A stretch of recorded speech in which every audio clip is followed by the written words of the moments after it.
Hi Vivaan! This video is for your lightly row. Easiest piano chords part 2, page 19. And I noticed you were playing the lightly row, oftentimes missing the B flat. So I've asked your mom to ask you to, to make sure that you put a flat next to all of the B's in your lightly row. And to avoid that, it's really helpful to do the finger drill. See the finger drill at the top of the page? This sets your hand up to make sure that you have all 5 fingers positioned where they're supposed to be. So I will start with a finger drill. Make sure you do this before you start playing the lightly row. So the right hand, the hand position is F, G, A, B flat with the finger 4, and then pinky C. So that part is going to be something a little bit uncomfortable. So do practice a finger drill maybe 10 times before you start the lightly row. So you do this.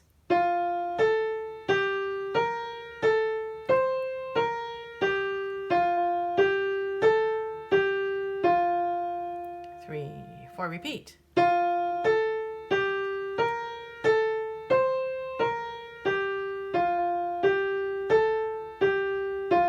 2, 3, 4. Switch hands and do left hand 2 times. So don't forget the B flat with your finger number 2. So I start left hand 1 octave lower, but the same, same fingering pattern. Actually, not the same as the right hand. It's same as what's written there. It's just that, playing up in this treble register, you're playing as in the bass area so that your hand is set up for playing lightly row. So instead of playing up there, I play down here. Thumb on the middle C. 2,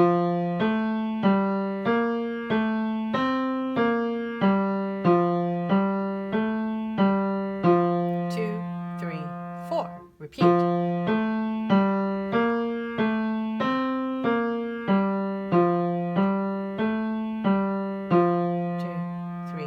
4. And then do the right hand 2 more times, left hand 2 more times. And when you feel like you're really nicely warmed up and you know exactly where your fingers are supposed to be touching, then you can start on the lightly row. Now, so really good job getting the right and the left hand together because, as you might imagine, this is like the hardest piece in this music so far. And even after that, I think you don't have as many songs that are as complicated because you literally have no rests for left or right hand.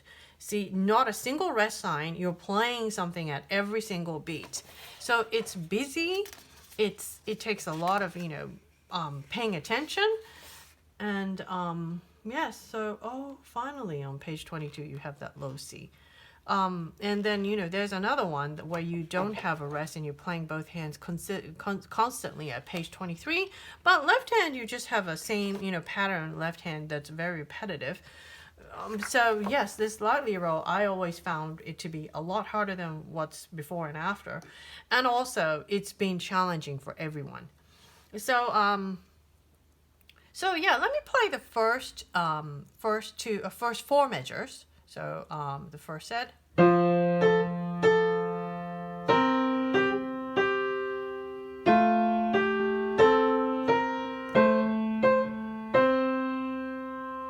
So that's your first phrase. Now that you know how to play both hands together fairly well, it's good to work in 4 measure blocks. So that's the first 4 measure block. I play one more time.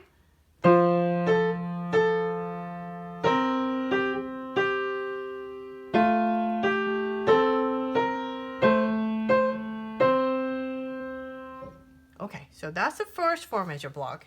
Play that until you feel like, okay, I can nail it any time. Then move on. Next one, it starts with the familiar same 2 measures as the first phrase, but the ending is different. So I'm playing the second line, just those 4 measures. 3,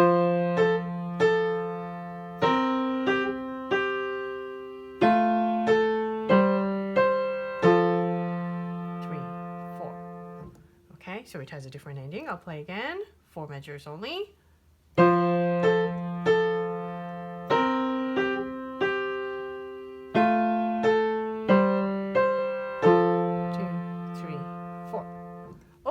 So that's a second phrase.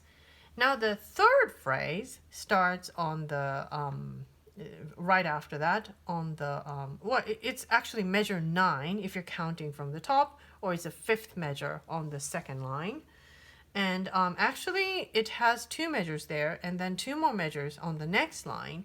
Unfortunately, they're almost like standalone phrases, so you can just practice the first 2 measures of the third phrase. So left hand is a B flat. Oh yes, and one more thing. I think I explained to your mom in the text that second phrase. So you're all good with that. Next is left hand goes to A. So A and F. So that's what plays together. And next is G and C.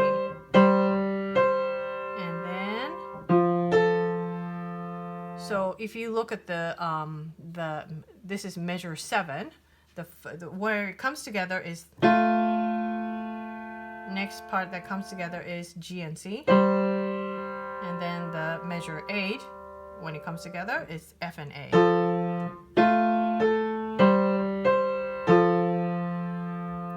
And what you were playing in the video your mom sent me, you were playing B, A, G instead with the B natural.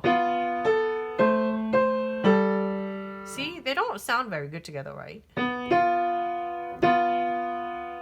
And then next one, it sounds fine, but it doesn't, that's what you were playing. It's actually supposed to be that.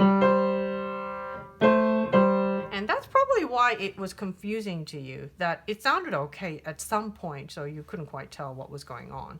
And then I think the last measure 8, you were playing like this. Those are the 2 notes that you were playing. But it's supposed to be the end of the phrase. So you know, end of the phrase, you would usually come back to the F. At least one of the hands have to play F, because this is in the key of F major. F is a home note. So, and same thing at the very end of the song, the left hand has to come back down to the F. And it's one of those unstable songs where the melody line ends on the A. It doesn't come back to the home note of the F. So you end on an A. And I've had some students who told me they want to play F instead. And I said, that's fine, you can play F instead, because that's more stable as an ending. If it helps you to, you know, feel more comfortable about the ending, you can switch the right hand A with an F for the very last note. Now back to the third phrase, measure 9, the fifth measure on the second line. So the starting position is left hand B flat, right hand G. And then what's going to happen is that, easy enough. Next, you start on the same note, and then finger 3, finger 4. So here the fingering numbers are the same, 2, 3, 4. Okay, again.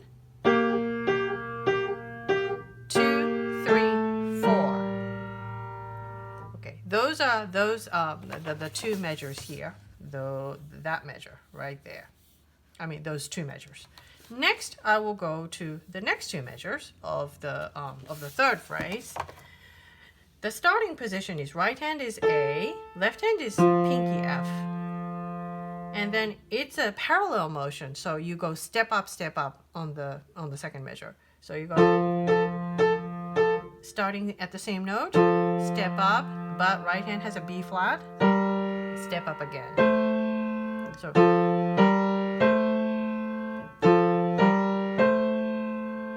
and the one before was,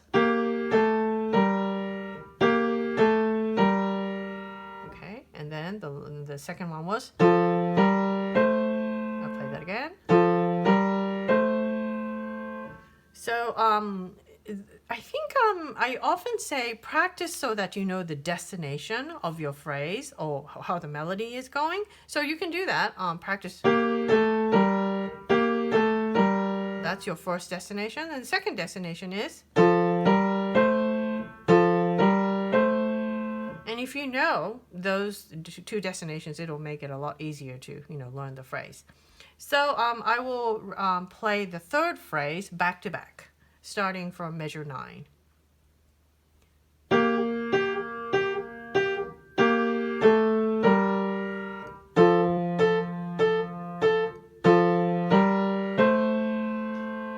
That's your measure. That's your third phrase, measures 9 through 12. Now the measures 13 through 16 is the same as the measures 5 through 8. So I'll just play it through. And here the left hand goes to A.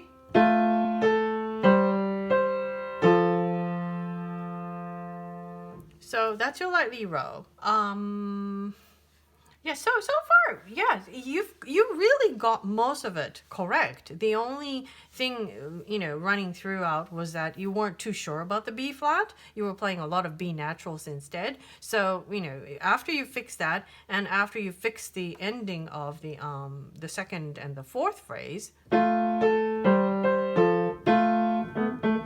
hand starting on A, then you're all set.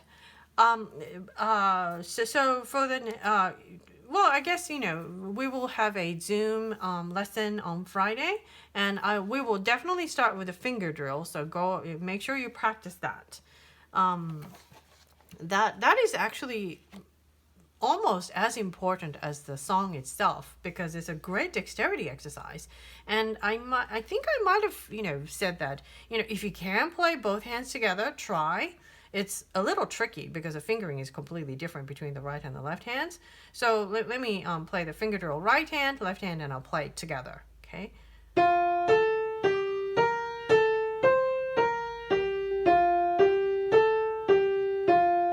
play the left hand.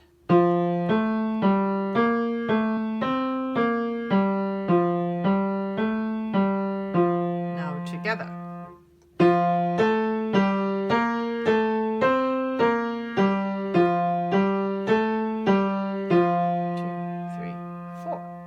So if you could do that, that's way advanced. If you can't, don't worry. It's okay. Because, you wouldn't even have to do that at the end of this book anyhow. So, yeah, keep on working. So far, it's really good progress in a short amount of time. Well done. So, I'll see you on Friday. Bye.